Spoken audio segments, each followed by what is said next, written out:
पूरे विश्वविद्यालय के हम सब जो है प्रतिबद्ध हैं कि हमारे जो स्टूडेंट्स हैं वो बेहतर से बेहतर शिक्षा, बल्कि उनके अंदर समय के साथ प्रोफेशनल और स्किल का जो है विकास समय के साथ होता रहे, सही समय पे होता रहे, जिससे कि जब आप युवा साथी विश्वविद्यालय को अपने हाथों में डिग्री ले करके छोड़ेंगे, वह हमारे सब के लिए बहुत ही खुशी का समय होगा।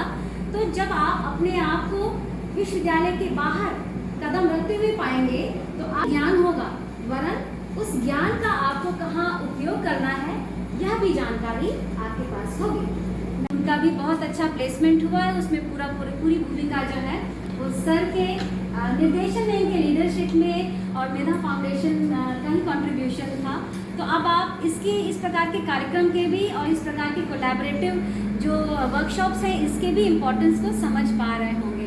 जैसा कि अपराजिता जी ने मुझे ये दायित्व सौंपा कि मैं ये बताऊं कि इस प्रकार के आयोजन का उद्देश्य क्या है, तो यह जो वन डे वर्कशॉप है यह एम्प्लॉयबिलिटी स्किल डेवलपमेंट प्रोग्राम के तहत ऑर्गेनाइज किया जा रहा है डिपार्टमेंट ऑफ साइकोलॉजी के द्वारा।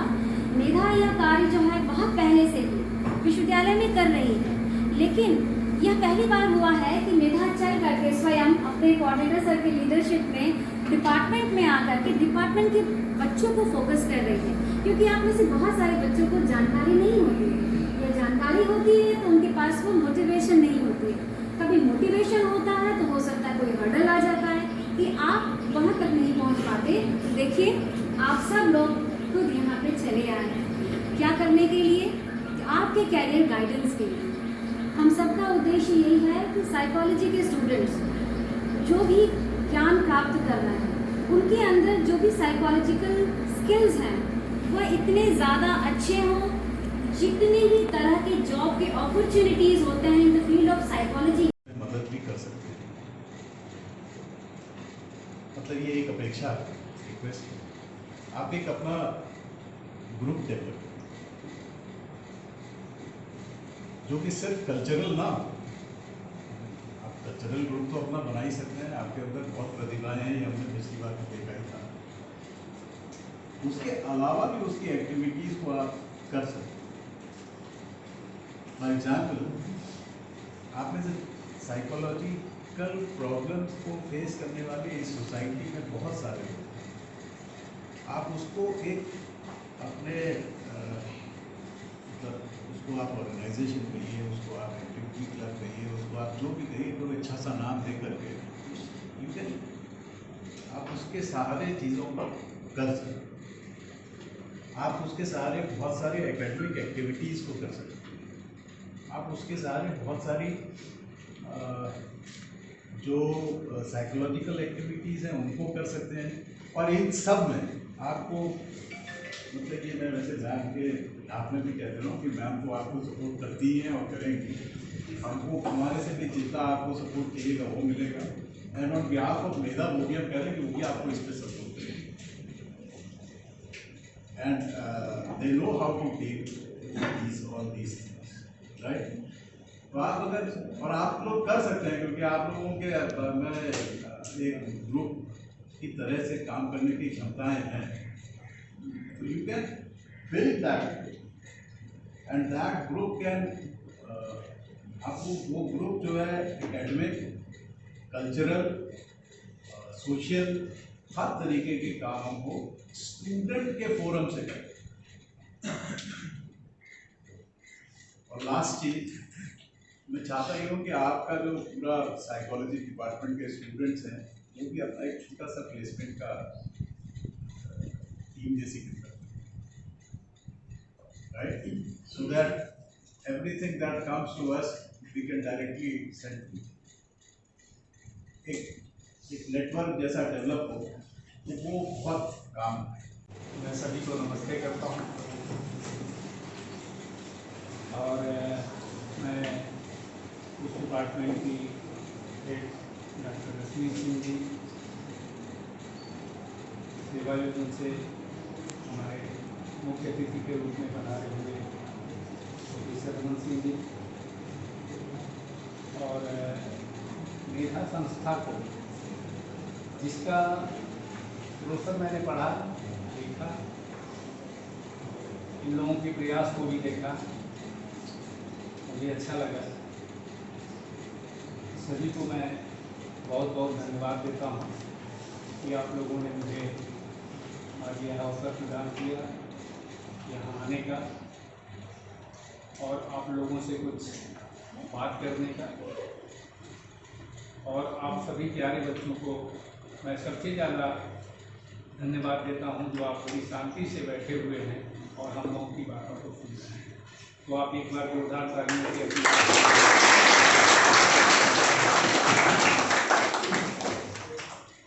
मैं आपको बताना चाहता हूँ कि मैं भी कभी इसी विश्वविद्यालय का छात्र था। मैंने यहाँ से मास्टर ऑफ सोशल वर्क किया। साइकोलॉजी भी मेरा एक सब्जेक्ट रहा। साइकोलॉजी मेरा बहुत ही प्रिय सब्जेक्ट था और 86-87 बैच का मतलब इंडिविजुअल साइकोलॉजी सब्जेक्ट का मैं टॉपर भी रहा।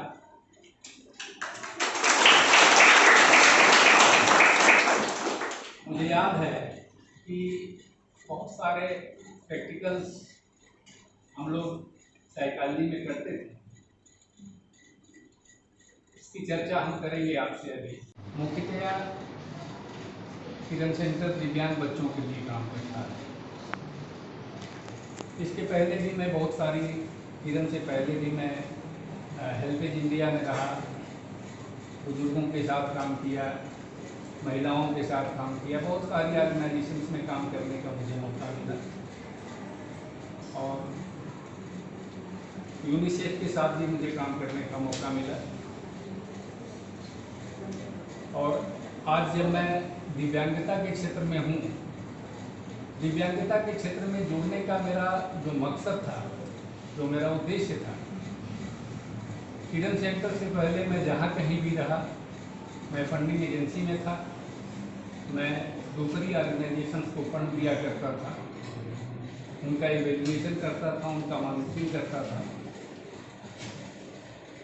तो किरण सेंटर में जब मैं आया तो मुझे लगा कि हमें कुछ सीखने का मौका मिलेगा, हमें कुछ काम करने का मौका मिलेगा और हमें हमारा जो अपना स्किल है, उस स्किल पर हम अपने आप को कितना खरा उतार पा रहे हैं, इस तरह का अवसर मिलेगा।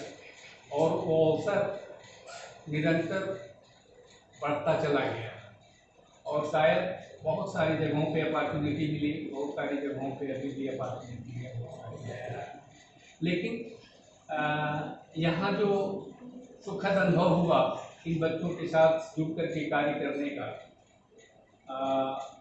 वो मैं आप लोगों के साथ शेयर करना चाहूँगा। बहुत तरह के डिजीजेस के बारे में आप पढ़ते हैं।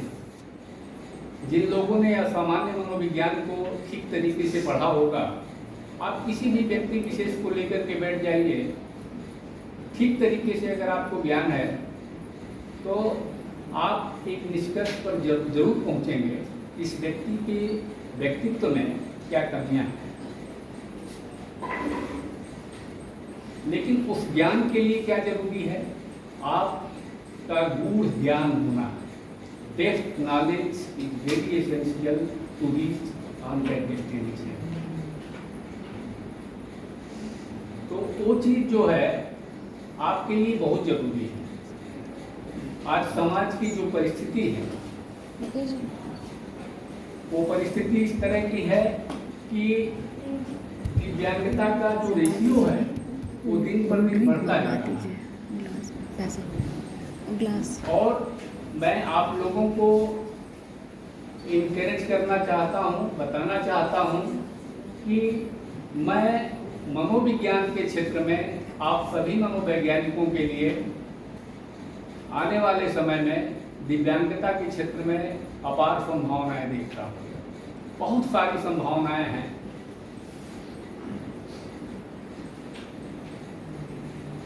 पहले दिव्यांगता में क्या होता था?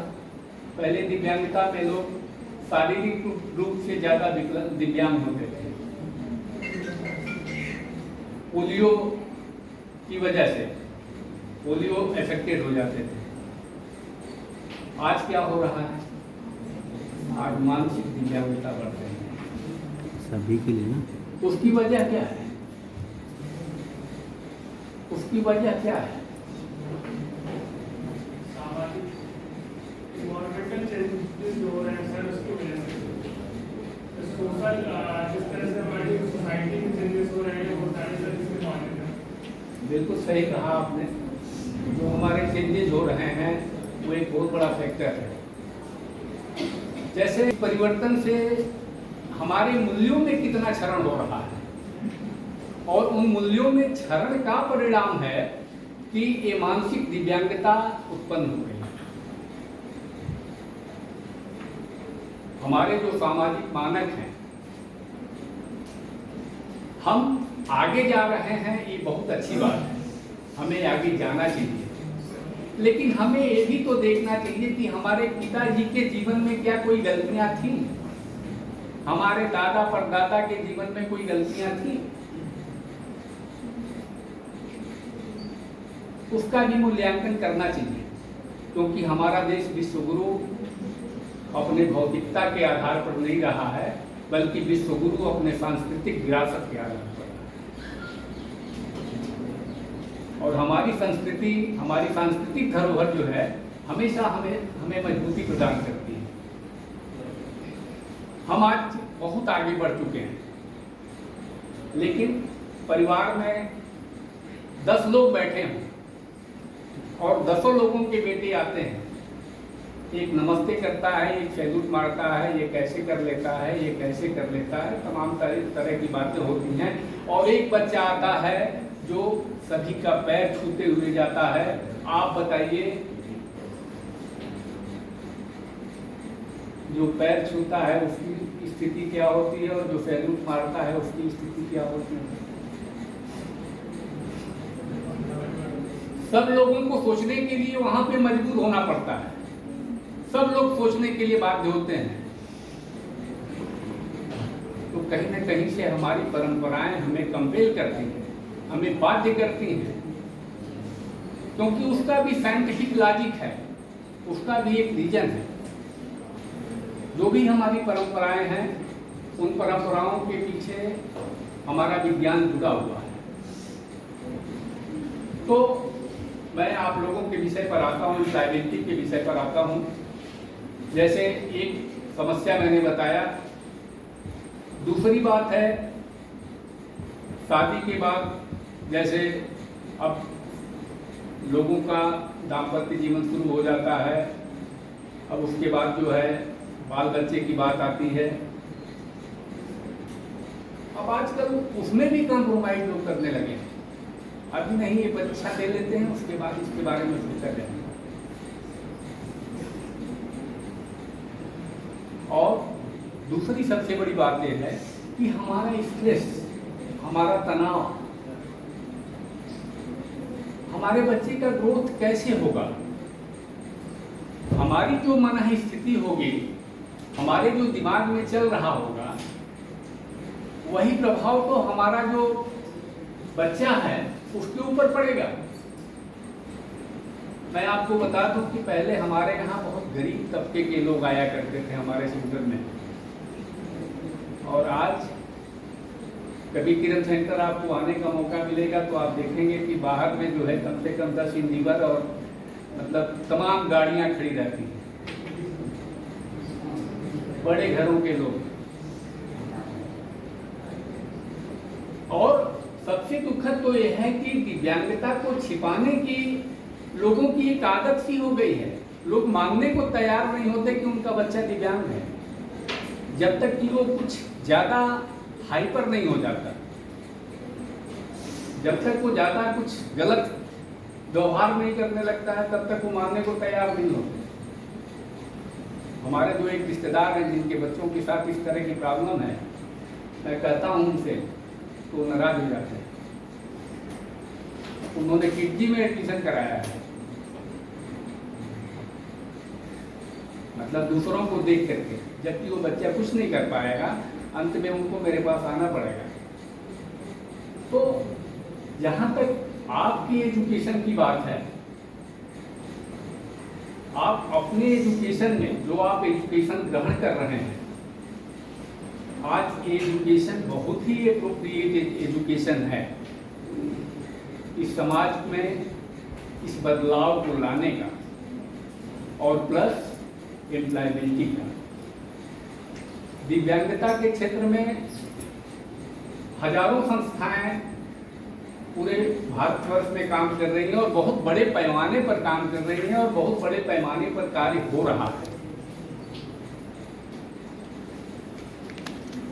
आप एक मनोवैज्ञानिक की हैसियत से आपको करना कुछ नहीं है। आप जो सब्जेक्टिव ज्ञान ले रहे हैं उस सब्जेक्टिव ज्ञान को सशक्त तरीके से लीजिए, पूरे मजबूती के साथ लीजिए, पूरे उसके जो तथ्य हैं, क्योंकि बहुत बारीकियां हैं। डिप्रेशन और मैनिक डिप्रेशन में बहुत ज़्यादा डिफरेंस नहीं है, कुछ पॉइंट्स के डिफरेंसेस होते हैं। तो उसको जानने की आवश्यकता है, उसको सीखने की आवश्यकता है कि नहीं? तभी तो आप एक कंक्लूजन पर पहुंच पाएंगे कि इसमें इसका स्वरूप क्या है।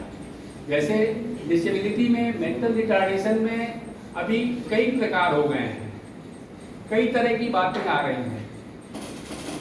तो इन बातों को ले आने वाले हमारे मनोवैज्ञानिक ही हैं। हमारे मनोवैज्ञानिक ही इस तरह की बातों को ले आ रहे हैं और एक अवसर प्रदान कर रहे हैं। तो आप इस फील्ड में निश्चित रूप से अपने लिए संभावनाएं तलाश सकते हैं, ढूंढ सकते हैं और काफ़ी संभावनाएं हैं आपकी। लेकिन जरूरी ये है कि जैसे स्किल की बात हुई, स्किल आपका चोखा चटनी हो सकता है, वो आपका चावल दाल रोटी नहीं हो सकता। चावल दाल रोटी तो जो आज आप आते हैं अपने डिपार्टमेंट में, अपने गुरुओं से जितना आप सीख सकते हैं, जो सीखेंगे वही आपका चावल दाल रोटी होगा। तो उस पर आपको मजबूती से सीखने की आवश्यकता है, करने की आवश्यकता है। आपका जो एजुकेशन है, आप अपने एजुकेशन में जैसे अगर आप एमफिल कर लेते हैं, आप काउंसलिंग एंड गाइडेंस का कोर्स कर लेते हैं, और भी जो आपके टेक्निकल कोर्स होंगे, पहले तो हम लोगों के उसमें एक था, आपको बहुत सारे कोर्सेज शायद हो गए होंगे। अगर आप उस तरह का कोर्स कर लेते हैं तो आपके पास एक अवसर होता है। रिहेबिलिटेशन काउंसिल ऑफ इंडिया है, रिहेबिलिटेशन काउंसिल ऑफ इंडिया एक ऑटोनॉमस बॉडी है गवर्नमेंट ऑफ इंडिया का। वहाँ से आप अपना रजिस्ट्रेशन करा सकते हैं, वहाँ से आप अपना रजिस्ट्रेशन करा सकते हैं। और आप देखते होंगे तमाम साइकोलॉजिस्ट जो है आज प्रैक्टिस करते हैं, डॉक्टर की तरह प्रैक्टिस करते हैं। और आप उस तरह से बैठ करके प्रैक्टिशनर के रूप में आप काम कर सकते हैं। आपके पास इस तरह की भी संभावनाएं हैं। और इसके अलावा दिव्यांगता के क्षेत्र में मतलब जो इसकी साइट्स हैं, इस पर आप जरूर जाएं, देखें, आपको तमाम अपॉर्चुनिटी मिलेगी, तमाम वैकेंसीज मिलेंगी। और दूसरा ये है कि जो हमारा नया एजुकेशन पॉलिसी आया है, इस एजुकेशन पॉलिसी में चाहे वो गवर्नमेंट के विद्यालय हों, चाहे वो प्राइवेट विद्यालय हों, काउंसलर्स एक्वाइट किए जाएंगे, इस तरह का प्रोविज़न है। बहुत जगहों पे काउंसलर्स रखे भी गए हैं, काउंसलिंग करते भी हैं। जो अच्छे अच्छे विद्यालय हैं, प्राइवेट विद्यालय वालों में जैसे DBS है, आर्यन इंटरनेशनल है बनारस में, या अन्य भी बहुत सारे इस तरह के विद्यालय हैं। क्योंकि उसकी वजह है टीचर सफ़र कर रहा है, टीचर्स परेशान हैं। हर क्लास में कुछ बच्चे इस तरह के हैं, हर विद्यालय में, जिनको तमाम प्रयास के बावजूद भी वो पढ़ नहीं पा रहे हैं। वजह क्या है? वजह यह है कि उनका स्किल ही उनको पता नहीं। जैसे मैंने बताया ना कि हर व्यक्ति के एक अंदर ऐसा हुनर होता है जो सिर्फ उसी में होता है किसी दूसरे में नहीं होता है। आप उस हुनर को फाइंड आउट कर सकते हैं, आप उस हुनर को देख सकते हैं कि इस बच्चे का रियल ज्ञान कहाँ पे है। अगर सचिन तेंदुलकर जो है इंजीनियर बनने की कोशिश किए होते तो शायद नहीं बन पाते, लेकिन आज एक विश्व के महान क्रिकेटरों में उनकी गिनती हो गई है कि नहीं। तो उन्होंने अपने गुण को बहुत शुरुआती दिनों में पहचान लिया कि हमारा स्किल क्या है। बहुत शुरुआती दिनों में और बहुत कम उम्र में उन्होंने खेलना शुरू कर दिया। ठीक है, तो इस तरह से जैसे आप पहले तो अपने गुणों को भी पहचानें और साथ ही साथ उस हुनर को किस तरह से आप निकाल सकते हैं। अगर एक गुणवत्ता आप अपने अंदर डेवलप कर लेते हैं तो कोई ऐसा कारण नहीं है कि आप लोगों में से एक भी बंदा बेरोजगार रहे। मैं दावे के साथ कहता हूं कि सारे लोग रोजगार पर रखेंगे, सारे लोगों को रोजगार मिलेगा। जो स्किल है आपके पास, उस स्किल को आप डेवलप करें और कोई भी जो अदर स्किल्स हैं आपके सब्जेक्ट से रिलेटेड उसको भी करें और उसको पूरी गूढ़ता के साथ करें, पूरे डेप्थ में जाएं। और डेप्थ में जाएंगे तो जो आने वाला समय है वो निश्चित रूप से मनोवैज्ञानिकों के लिए बहुत ही बेहतर समय है। बातें बहुत हैं।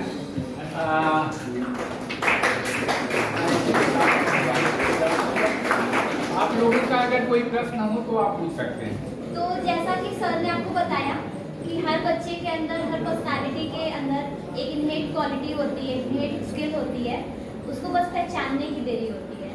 जैसे कि अगर मैं एग्जाम्पल दूँ, हनुमान जी की बात करें, जामवंत जी ने जब उनको याद दिलाया था तभी वो लंका के लिए जा पाए थे समुद्र पार करके। तो हमारे टीचर्स भी यही काम करते हैं। हमारे टीचर्स हमें गाइड कर सकते हैं, हमें उस रास्ते तक पहुंचा सकते हैं, लेकिन उस रास्ते को कैसे हमें तय करना है, हमें मंजिल तक कैसे पहुंचना है, इसका डिसीजन निर्णय आपका होता है। इन सारे सफ़र में जब आप करियर की बात करते हैं तो हम उस करियर के रास्ते को, पड़ाव को या कोई भी जो ऑब्स्टेकल आते हैं उनको हम लांघ के कैसे आगे जाते हैं, इसका निर्णय आप करते हैं अपनी समझदारी के साथ, सूझबूझ के साथ। तो आगे मैं आमंत्रित करना चाहूँगी हमारे मेधा से ही हैं यतेंद्र सिंह, जो आपको टीच फॉर इंडिया एक फेलोशिप है, ये क्या है, कैसे काम करती है, इसमें कैसे जा सकते हैं, या एजुकेशन की फील्ड में हम इसमें कैसे अपॉर्चुनिटी पा सकते हैं, इनके बारे में आपको अवगत कराएंगे। तो मैं आमंत्रित करती हूँ कि यतेंद्र सिंह जी आए और अपने टीच फॉर इंडिया के बारे में कुछ बताएं।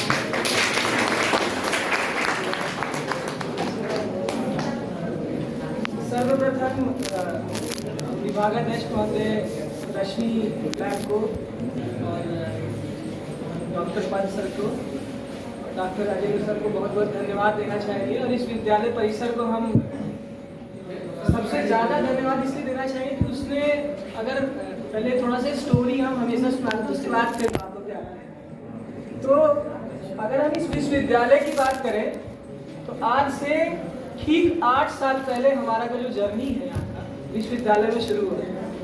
2014 में हमने 12वीं की परीक्षा पास की, जैसे तैसे पास की। उसके बाद फिर इस विश्वविद्यालय में एंट्री लेना हमारे लिए बहुत मुश्किल का काम था। उसके बाद फिर जैसे तैसे बगल में आपकी साइंस, सभी बच्चे ध्यान से सुनिए क्योंकि ये बहुत ही इंटरेस्टिंग जर्नी है और इससे बहुत कुछ सीखने को आपको मिलेगा। जी बिल्कुल, ठीक है, आपस में बात बाद में करिए। आप इंटरेक्ट भी कर सकते हैं हमसे उसके बाद में। हाँ, उसके लिए आपको सुनना पड़ेगा।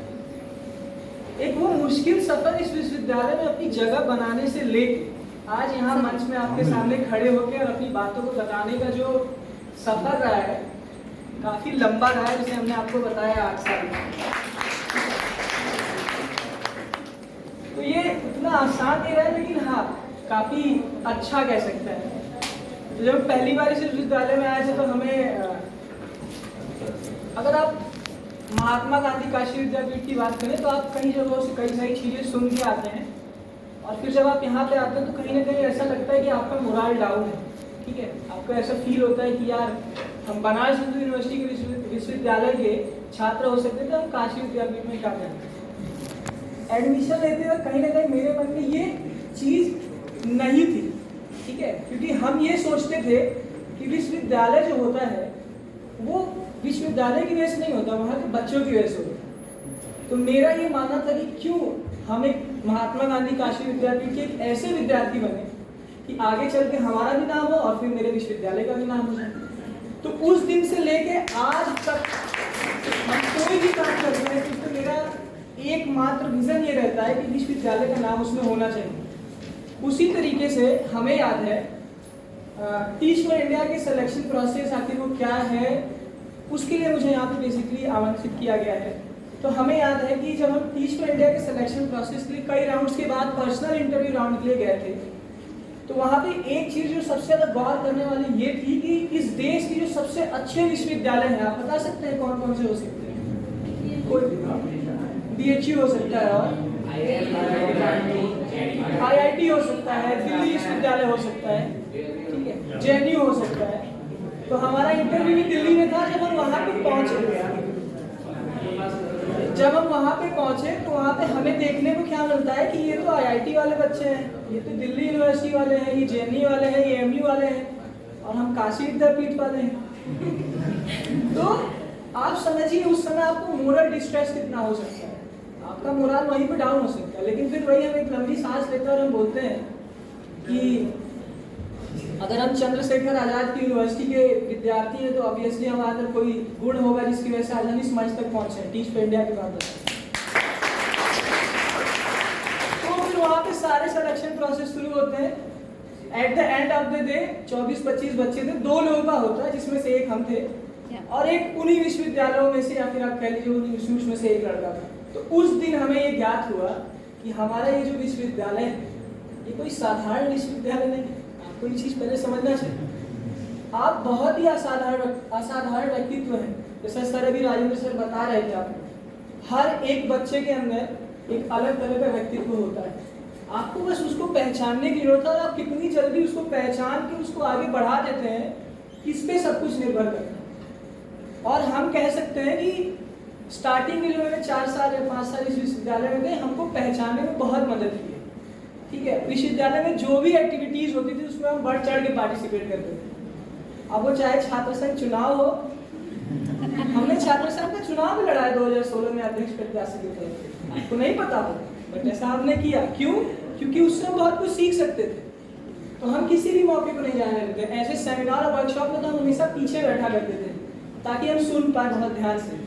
तो आप सोच रहे हो कि आगे भी तो बैठ के सुना जा सकता है, लेकिन पता नहीं क्यों हम थोड़ा घबराते थे चीज़ों में, लेकिन हम पीछे बैठे। तो ये मेरा जर्नी रहा है आज तक। अब हम शिक्षा के क्षेत्र में आते हैं। साइकोलॉजी डिपार्टमेंट है ये, और शिक्षा का अगर आप कहें तो बहुत दोनों मिली हुई है। हमने टीच फॉर इंडिया में काम किया है। टीच फॉर इंडिया जो है वो बच्चों के साथ काम करता है, 10वीं तक के बच्चों के। ठीक है, वहाँ पे जब हम क्लासरूम्स में जाते थे तो हमें बड़ी प्रॉब्लम होती थी। प्रॉब्लम इसलिए नहीं होती थी कि हमें ज्ञान नहीं है, हम पढ़ा नहीं सकते चीज़ों को। प्रॉब्लम इसलिए होती है कि वो जो बच्चे होते हैं ना, वो काफ़ी ही डिप्राइव्ड कम्युनिटी से आते हैं, कि बहुत गरीब परिवार है उनका, वो अपने परिवार में झगड़े मारपीट ये सारी चीज़ों को देखते हैं। उसके बाद फिर क्लास में आते हैं तो उनका बिहेवियर जो होता है वो काफ़ी ज़्यादा कंट्रोल करने में मुश्किल होती है। तो अब यहाँ पे साइकोलॉजिस्ट आते हैं। तो जो साइकोलॉजिस्ट है वो अपना फ्यूचर जो है वो शिक्षा के क्षेत्र में भी देख सकते हैं। ठीक है, तो शिक्षा के क्षेत्र में आप डेवलपमेंट सेक्टर में अगर अपना फ्यूचर देखते हैं, development sector in the sense की सोशल वर्क से रिलेटेड जितने भी संस्थाएं होती हैं, तो आपका फ्यूचर बहुत ब्राइट हो सकता है। वहाँ पे कहीं ना कहीं टीच फॉर इंडिया क्लासरूम में हम अपने आप को थोड़ा सा इनकॉम्पिटेंट इसलिए पाते थे क्योंकि उन झगड़ों को या फिर उन बच्चों को बैठा के उनकी काउंसलिंग कैसे की जाए। जो सर प्रैक्टिकल की बात कर रहे थे, वो प्रैक्टिकल नॉलेज अगर मेरे अंदर डीप नॉलेज की जो बात की जा रही थी वो क्यों इंपॉर्टेंट है, यहाँ से आप समझ सकते हैं। अगर आपके अंदर ये सारी क्वालिटीज़ हैं तो आप बहुत अच्छा ग्रोथ है। तो अगर हम सर भी बता रहे थे कि PhD कर लेते हैं, MA कर लेते हैं, उसके बाद फिर शिक्षा में आते हैं, तो जो माहौल होता है वो शिक्षा कहीं ना कहीं गड़बड़ हो जाता है। तो एक चीज़ और फिर हम आपके साथ शेयर करना चाहते थे, वो ये थी कि शिक्षा को हम किस तरीके से देखते हैं। हम रोजगार की नज़र से देखते हैं या सेवा की दृष्टि से देखते हैं। ये बहुत बड़ा इंपॉर्टेंट रोल यहाँ ठीक है। आज जो शिक्षा है हम उसको रोजगार की दृष्टि से देख रहे हैं, लेकिन जबकि ऐसा नहीं है।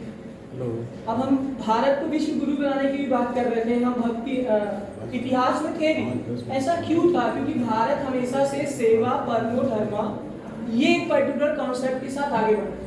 तो शिक्षा जो है वो सेवा का जरिया हो सकता है, रोजगार का जरिया नहीं हो सकता। मेरा 2 साल का लर्निंग है और एज अ सोशल वर्कर, हम यहाँ सोशल वर्क के स्टूडेंट थे, एज अ सोशल वर्कर मेरा ये मानना है कि बहुत सारी समस्याएं हैं आपके समाज में, उसमें अगर आपको उस समस्याओं को सॉल्व करना है तो शिक्षा एक बहुत अच्छा जरिया बन सकती है। तो आप एज अ साइकोलॉजिस्ट आप कहीं ना कहीं अपने आप को इस तरीके से देखिए कि आप शिक्षा के क्षेत्र में जाइए और अपनी बातों को वहाँ पे रखिए, चीज़ों को समझिए, देखिए, एक्सप्लोर करिए, तो आपको बहुत सारी अपॉर्चुनिटीज़ मिलेंगी। और रही बात टीच फॉर इंडिया की, तो आपने नाम तो सुन ही लिया, अब आप जाइएगा, उसके बारे में सर्च करिएगा, पढ़िएगा, आपका कोई भी डाउट आएगा वहाँ से। हम यही मेधा के प्लेसमेंट सेल ऑफिस में बैठे रहते हैं, काम करते रहते हैं। तो आप आ सकते हैं, आप अपना ग्रुप बना सकते हैं और जिन बच्चों को उसमें इंटरेस्ट आएगा, yes I am a psychologist and I want to pursue my career in education. So sir, please help me. Okay. So in that particular point, what I'm gonna do with you, आप बस एक group बनाइए, आइए हम आपको चीज़ों को बता देते हैं। आखिर आप साइकोलॉजी को एज अ एसेट उस पर्टिकुलर सिलेक्शन प्रोसेस में कैसे यूज कर पाएंगे, तो ये सारी चीज़ें हम लोग आपको बता देंगे। जैसे सर बोल रहे थे कि ज्ञान तो बहुत जरूरी है, स्किल कहाँ पे काम आता है। तो हमने 6 साल 7 साल यहाँ से ज्ञान अर्जित किया था और स्किल के लिए हमने क्या किया था, छात्र संघ में चले गए, तो सेमिनार अटेंड किया। तो जो स्किल होता है वो काम कहाँ पे आता है ना, आपके अंदर जितना ज्ञान उसको आप प्रेजेंट कैसे करिएगा। अगर आप प्रेजेंट नहीं कर पा रहे हैं ज्ञान को, तो कहीं ना कहीं हम पीछे छूट गए। तो स्किल वहीं पे एक छोटा सा आपका रोल प्ले करता है कि आप उसको ज्ञान को कैसे पूरे विश्व तक पहुँचा पाए। वो आपको एक चीज़, मतलब एक तरह से कह लीजिए रास्ता दे देता है और आप अपने ज्ञान को वहाँ तक पहुँचा पाते हैं। तो वो स्किल भी क्यों इम्पोर्टेंट है, वो इसलिए इम्पोर्टेंट हो जाता है। सो हमारा बस यही कहना है कि आप लोग आइए, मेधा के साथ जुड़िए और उसके बाद फिर जो आपका ज्ञान है उसको हम लोग एक ऐसी ऊंचाई तक ले जाएं कि हमारे विश्वविद्यालय का नाम तो हो ही, और कहीं ना कहीं हम एक ऐसे विश्व के स्तर पर जाएं कि हमारे देश का भी नाम हो, क्योंकि तभी हमारे चंद्रशेखर आजाद जी की जो दूरदर्शिता थी या जो सोच थी वो सफल हो पाएगी। और आज उनके जन्म दिवस पे हमें ये सारी बातें और चीज़ें आपको बताने का मौका मिला, इसके लिए हम बहुत बहुत आभारी हैं साइकोलॉजी डिपार्टमेंट का।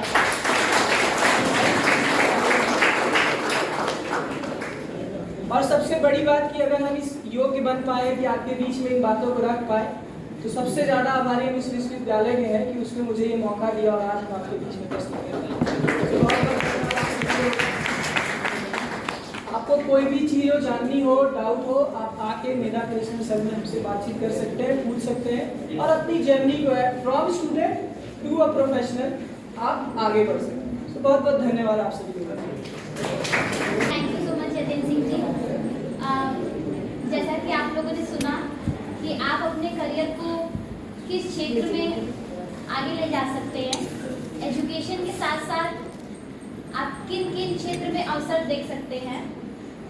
राजेंद्र सर जी ने आपको रिहैबिलिटेशन काउंसिल ऑफ इंडिया की वेबसाइट बताई है, आप उस पर जाइए, आप सर्च कीजिए कि हम as a psychologist and psychology के स्टूडेंट होते हुए क्या क्या अपॉर्चुनिटी को देखते हैं। और यतेंद्र जी ने आपको बताया कि आप एजुकेशन के क्षेत्र में क्या क्या अपॉर्चुनिटीज़ देखते हैं, क्योंकि वहाँ पे साइकोलॉजिस्ट की नीड होती है। मेरे ख्याल से कोविड के बाद इस क्षेत्र में जो भी अपॉर्चुनिटीज़ हैं काफ़ी ज़्यादा डिमांडिंग है। ठीक है, तो आप लोग थोड़ा सा अपने से एक्सप्लोर कीजिए, अपने से देखिए कि हम और क्या कर सकते हैं। बाकी के लिए आप मेधा सेंटर पे ज़रूर आइएगा, कार्यक्रम को आगे बढ़ाते हैं। इसके बाद डॉक्टर मुकेश कुमार पंत जी कुछ आप लोगों से बात करना चाहते हैं, तो मैं चाहती हूँ कि वो आए और स्टेज पे आके 2 शब्द अपने बच्चों से कुछ कहें। Thank you. सबसे पहले सर को बहुत सारी बातें हम सभी लोगों ने आपके साथ की, बहुत सारे एक्सपीरियंस आपके साथ शेयर किए, और बात ये है कि हम उनको कितनी अच्छी तरह से अप्लाई करते हैं, हम उन एक्सपीरियंसेस को उनसे क्या सीखते हैं, उनको किस तरह से अप्लाई करते हैं। पहली चीज़ तो हमने क्या सुना, क्या सीखा, उसके बाद फिर उसको किस तरह से इम्प्लीमेंट किया।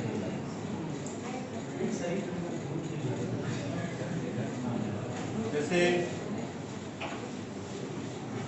मैम ने बोला कि जॉब फिट का जो रेशियो है ILO का वो नियर अबाउट 15% है। ऐसा क्यों हो रहा है? उसी से जुड़ा हुआ सर ने एक बात बोला, राय सर ने एक बात बोला कि जो टीचिंग में जा रहे हैं, वो टीचिंग करने के टीचर वहाँ पर जा रहे हैं, प्राइमरी में टीचर जा रहे हैं, और वहाँ पर वो उस तरह से परफॉर्म नहीं कर पा रहे। ऐसा क्यों हो रहा है?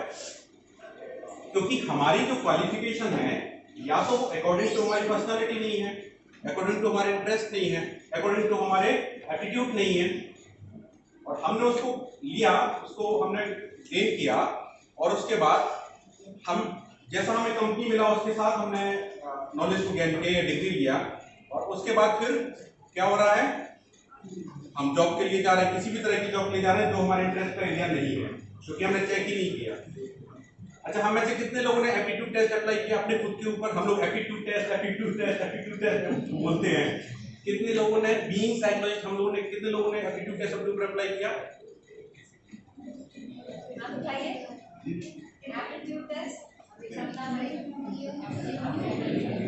हम लोग बोलते हैं ना, हमेशा बोलते हैं कि एम्प्लॉयबिलिटी के लिए या फिर बच्चों को चेक करने के लिए, उनका एरिया को चेक करने के लिए उनका एप्टीट्यूड टेस्ट चेक करना, एप्टीट्यूड टेस्ट अप्लाई होना जरूरी है, पर हम खुद अपने ऊपर अप्लाई नहीं कर रहे हैं।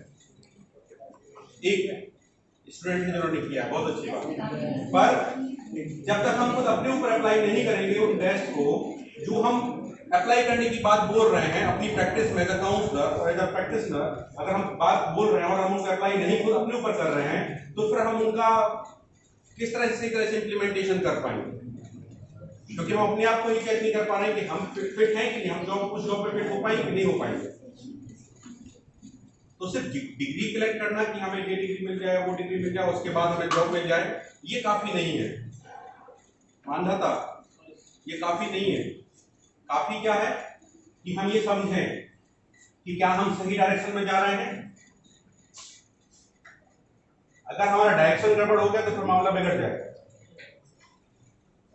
तो ये समझना जरूरी है। तो कोशिश करना है कि आज नहीं तो कल इससे ज्यादा ना हो, अपने खुद के ऊपर एप्टीट्यूड टेस्ट अप्लाई कर लें, है ना।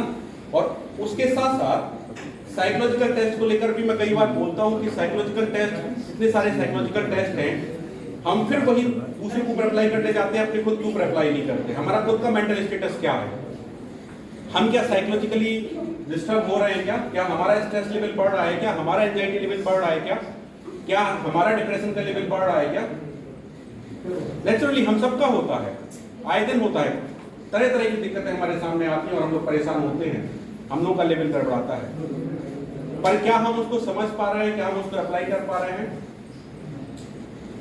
बहुत कम लोग हैं जो उस तरह से सोचते हैं, अपने खुद को अप्लाई करने की बात करते हैं।